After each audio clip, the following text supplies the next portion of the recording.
Namaskar. Today I would like to discuss one of the most misunderstood and something people are scared of because of different wrong interpretation, and it is nothing but something known as Vairagya. So in today's society, if somebody wants to become spiritual, the family members, the parents especially, if you are not married, and if you're already married, then your wife or your husband is concerned that you are going to leave them behind and go and stay in the ashram or to the Himalayas. In some extent, the fear is real also. But just like there are different kind of types, uncountable stars, there are uncountable ways of spirituality. They don't actually necessarily require you to leave your family or your job, your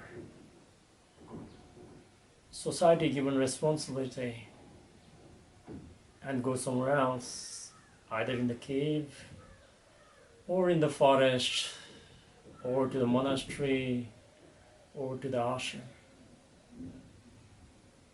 So it completely depends on an individual whether he wants to remain a grihastha or become a sannyasi or a brahmachari.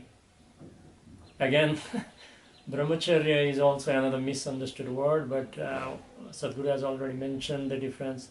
But possibly we are going to discuss about that as we go, maybe in the future videos. Today we want to discuss something known as brahmacharya. Actually, not brahmacharya, but Vairagya. So basically, even though you are a grihastha, you can still be brahmacharya. You can still be Vairagi. And Vairagya or the Vairag is one of the misunderstood words. Why it is so, I'm going to tell you. So most of the time what people say is once they run towards the pleasure or the ambitions of their life, most of the time their desires are either fulfilled or unfulfilled. So whenever their desires are fulfilled, they go for another desire. And eventually some desires remain unfulfilled. And not only that, even when the desires get fulfilled, they find out that it's not actually what they are looking for. So this is basically, there's a Sanskrit word called mrigatrishna, which basically means it's the illusion that the desire of the mind is going to fulfill you in the future. And once go on running after the projections of the mind, the desires created by one's tendencies, memories, and then the desires given by the society. So he goes on running like that. And not only that, because of the conditions and situations, whatever one have achieved does not remain permanently. Either the time will take it away, the situations will take it away, or even the death can separate, or because of some situation you are going to lose them all. Whatever valuable you had is going to go away. It may not be valid for each and every one, for a general kind of situation, but everybody has experienced the loss of the person they know.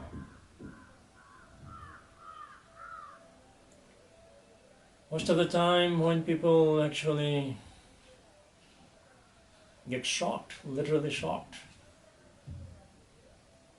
because someone they know close to them or whom they got certain kind of identification passes away.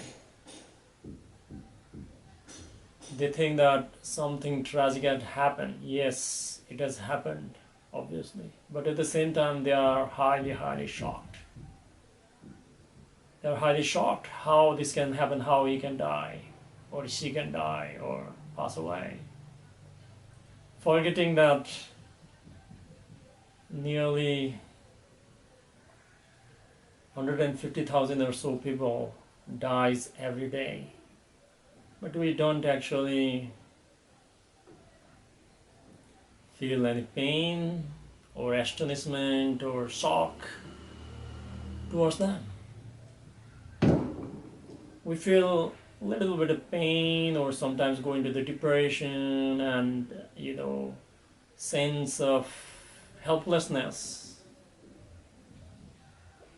when someone we know passes away. Now, why this happened?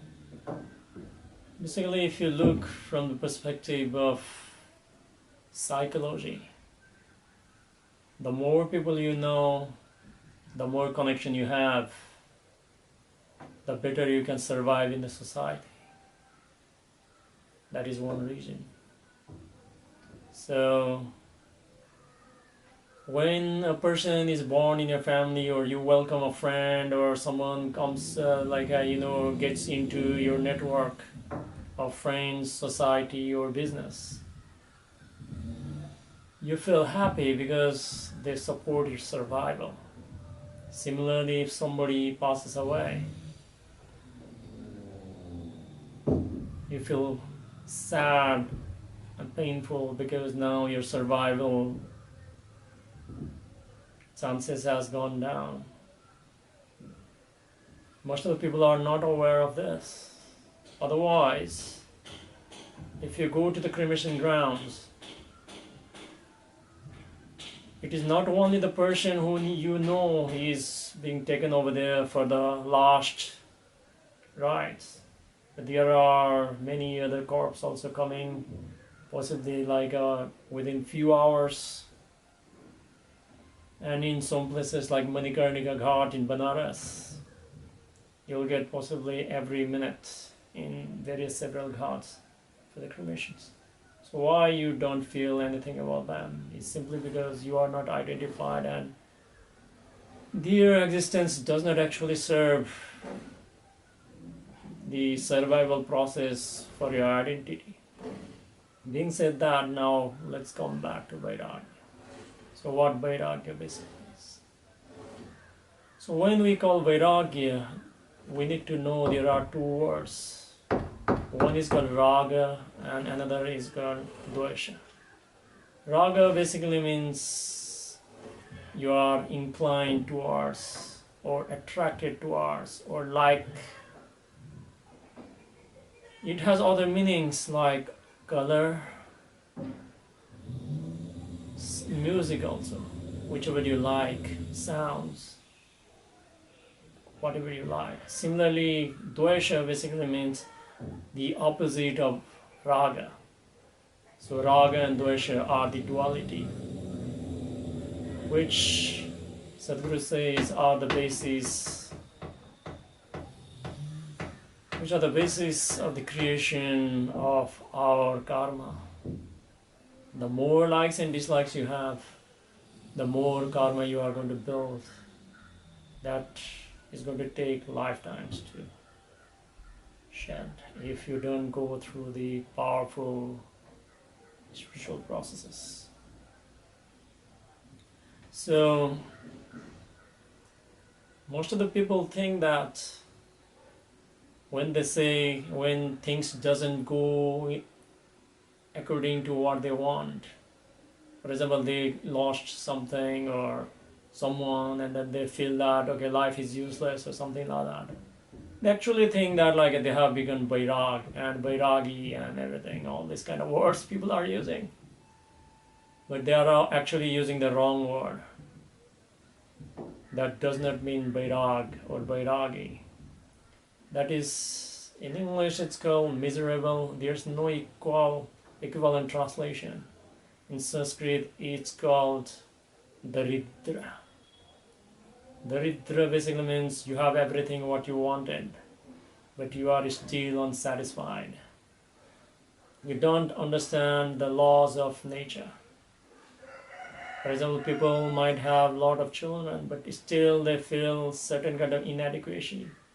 People who have become successful in the business, they're still stressed out. So it's called Vairag. It's called Daridra, not Vairag actually. So what Vairagya basically is? So when most of the time the Vairag, even in the Daridra, in a way of Daridra, people gets a glimpse of Vairag also sometimes. There is something known as the meaningless, and there is something known as the meaningless. So meaningless basically means it's now become useless for you because it does not fulfill you anymore. Meaningless basically means there's a hyphenation between the meaning and less. Basically means there is no projected value on that one. When something is meaningless, you actually see the things as they are without attaching a value, neither appreciating the value nor depreciating the value. The things as they are. So most of the time when they say I don't like things, I don't want things, I'm Vairagi, he's actually talking of the Dvesha. He actually has gone to the another pole of Raga. When things doesn't go according to your plan, you go against them, you try to go against them, and this is called Dvesha. You try to avoid them, but Vairagya is not about that. But still in this kind of sense, people get a glimpse. For example, a person close to you dies, you are shattered. You're shattered. Or your friend died, or someone you know died, you're shattered. You think that all this thing what you have done is meaningless now, like you are shocked. And at that moment, in the presence of Vairag, in the presence of Daridrita, you get a glimpse of Vairagya, and at that moment you know that I should not be doing all this circus. I should not be doing all this circus. I need to know the meaning of my life, where I'm coming and where I'm going. I need to strive, I need to know about this, because the death that has happened to the person I know can strike me also. And I do not know where he has gone. So I need to strive, I need to try to know. So people come to this point of Vairagya. And this Vairagya is basically known as the Shamshan Vairagya. It is called Shamshan Vairagya because this is temporary Vairagya. Because the moment you come out of the cremation grounds,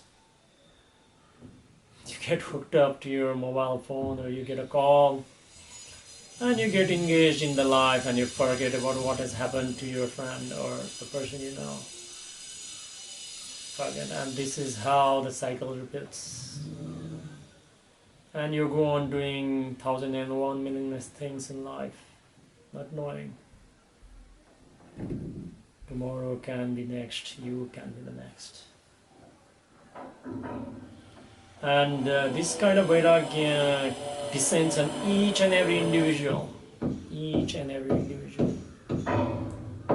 Everybody knows about this, but there is not enough awareness to sustain that Vairagya, because it's just a glimpse. Just a glimpse. Just a glimpse.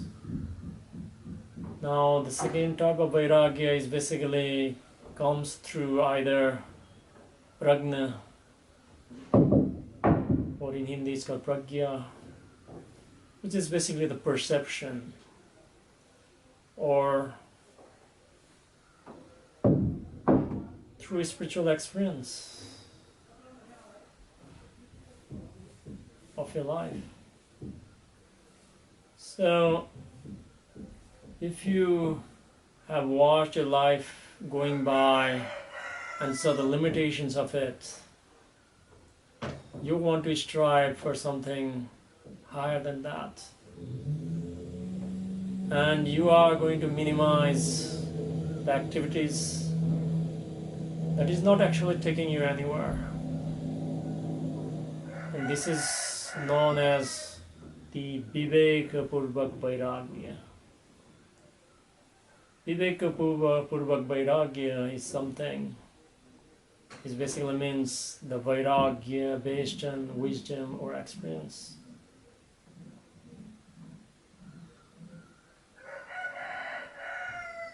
So in this kind of sense, a person knows that life can go away any moment. So he goes in doing only thing that matters, and possibly gets initiated and moves on. And this is the type of Vairagya available in each and every seeker who practices every day the spiritual practices in any way, because they know the limitations of life. And this type of Vairagya is enduring, but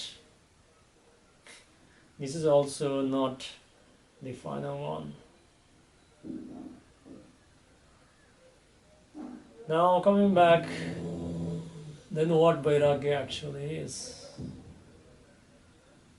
So we have discussed that Vairagya is not Daritra. Vairagya does not mean throwing away things that you don't like, or leaving behind your families and everything. It's not like that. Vairagya is not that. Vai means negation of rag, basically means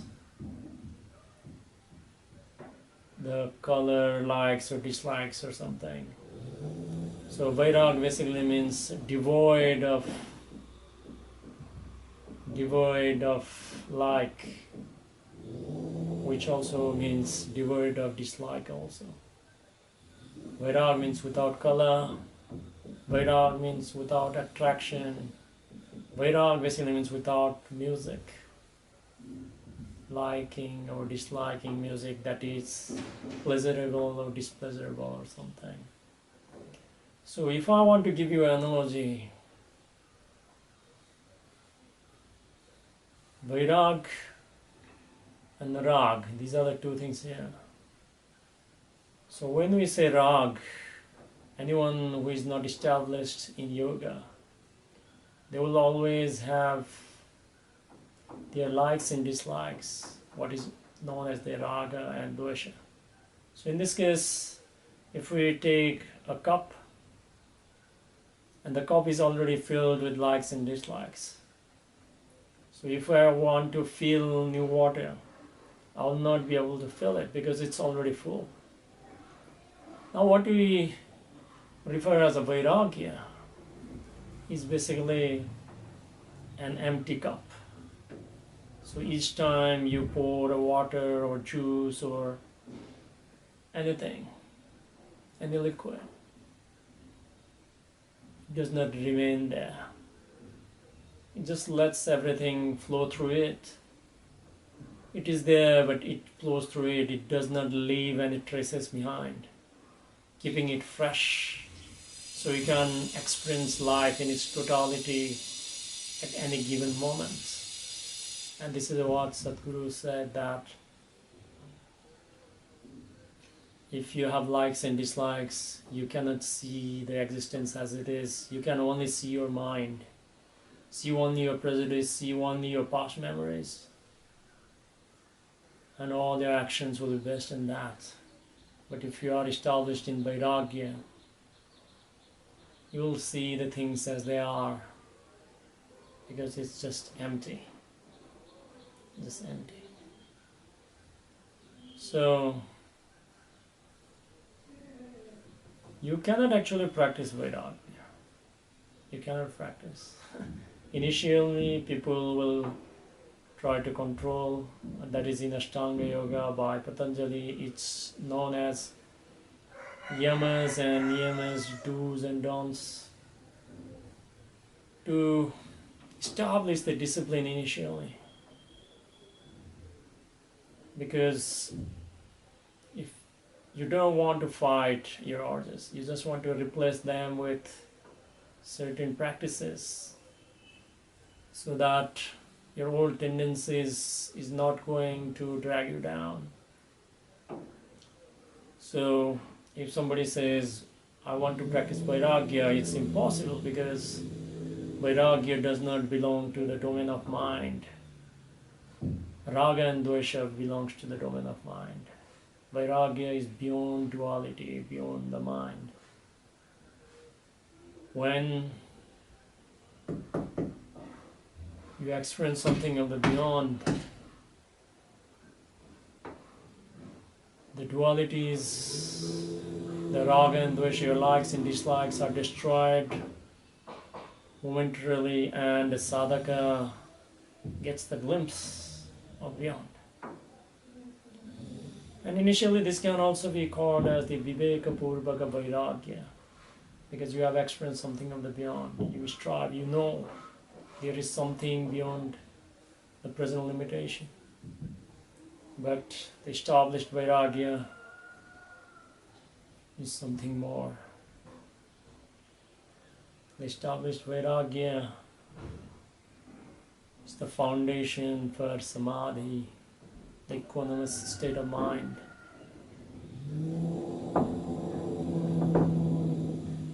The Vairagya, if you ask me, is the nature of divine. Because Vairagya does not have any limitation. It's just empty.